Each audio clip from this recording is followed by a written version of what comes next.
Welcome back, agents. You are tuned into the Division Dispatch. Today is June 21st, 2026, and we are laying down the tactical groundwork for our absolutely crucial Week 1 wrap on Season 2, Into the Dark.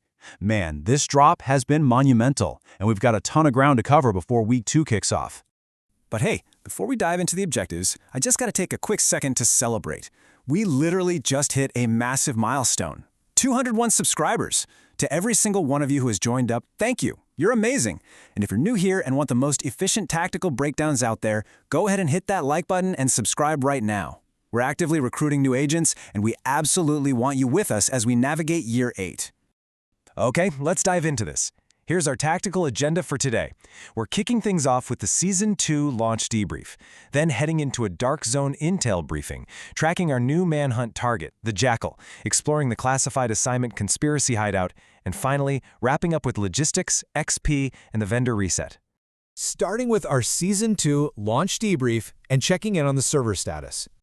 Let's take a quick look at how the launch week actually played out. On Tuesday, Into the Dark officially went live, and yeah, we had that expected 2-hour extended maintenance to deploy the massive patch. Everything was humming along fine until Friday, when out of nowhere, those dreaded unscheduled Delta errors, the sudden server disconnects, started hitting everybody. But deep breaths, agents. Saturday morning, the dev team pushed a 3.5-hour unscheduled fix. That fix successfully shorted out the deltas, and I am very happy to report that the servers across PC, PlayStation, and Xbox are now completely clean and stable. Moving on to our Dark Zone intel briefing, into the Toxic DZ. So what's really a game changer with this new rotation system is that the Dark Zone is no longer a static experience. We've got 3 distinct rule sets now: Toxic, Balanced, and Classic. And they're constantly rotating between DZ East, South, and West. I gotta say, the absolute standout here, and a huge highlight of the season's launch for me, is the Toxic rule set. It's heavily PvE focused, which gives you this incredibly tense solo survival vibe. Well, assuming you actually remember to watch your toxicity meter before your agent literally melts, right? It's totally won me over. So why are we risking our necks in the Toxic DZ in the first place? Sample Canisters. This is the brand new seasonal currency that drives the entire progression loop, and you cap out at 90. But here's an absolutely vital piece of field intel for your farm. If you really don't want to step foot in the Toxic DZ, you can totally bypass it. You can grab these via Hyena Retaliations right out in the open world. And honestly, the best part? The canister payout isn't even tied to world difficulty, so you can just speedrun these on lower difficulties and max out your seasonal progression loop without breaking a sweat. All right, shifting gears to the Manhunt, tracking the Jackal. So, the crucial point is knowing exactly how to clear your Week 1 board as efficiently as possible.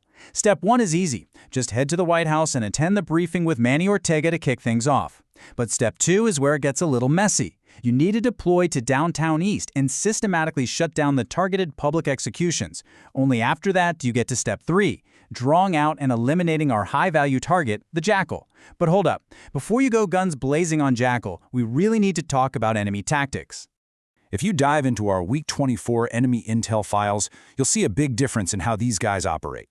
Unlike the standard factions that stick to a strict military or organizational hierarchy, the Hyena leadership structure is just complete chaos. Lieutenants and HVTs like Jackal, they command entirely through fear, not rank. So what does this mean for your combat strategy? Well, since they lead through fear, their underlings are going to aggressively swarm you to protect the boss. Your tactical takeaway here is to always clear out the support units first. You have to break that fear-driven command before you focus your fire on the name's target. Let's take a quick detour into our classified assignment, the Conspiracy Hideout. Welcome to the Conspiracy Zone Hideout. And just a heads up, this is not your standard clear and sweep operation. To get through this, agents need to track down 4 specific collectibles hidden around the zone, figure out the trigger to unlock a secret echo, and then solve a surprisingly tricky escape room-style symbol puzzle. Pull all of that off and you'll claim the MUFO Backdrop Trophy. But the real reason you're doing all this puzzle solving is to secure the highly anticipated exclusive cosmetic reward waiting at the very end, the Claw Backpack Trophy. Honestly, it's just a fantastic bragging rights piece to hang off your rig this season. I mean, it proves to everyone in the terminal that you just spent 3 hours sweating over a vault puzzle for a keychain. Seriously though, do not skip this assignment. All right, wrapping things up with logistics, XP, and the weekly vendor reset.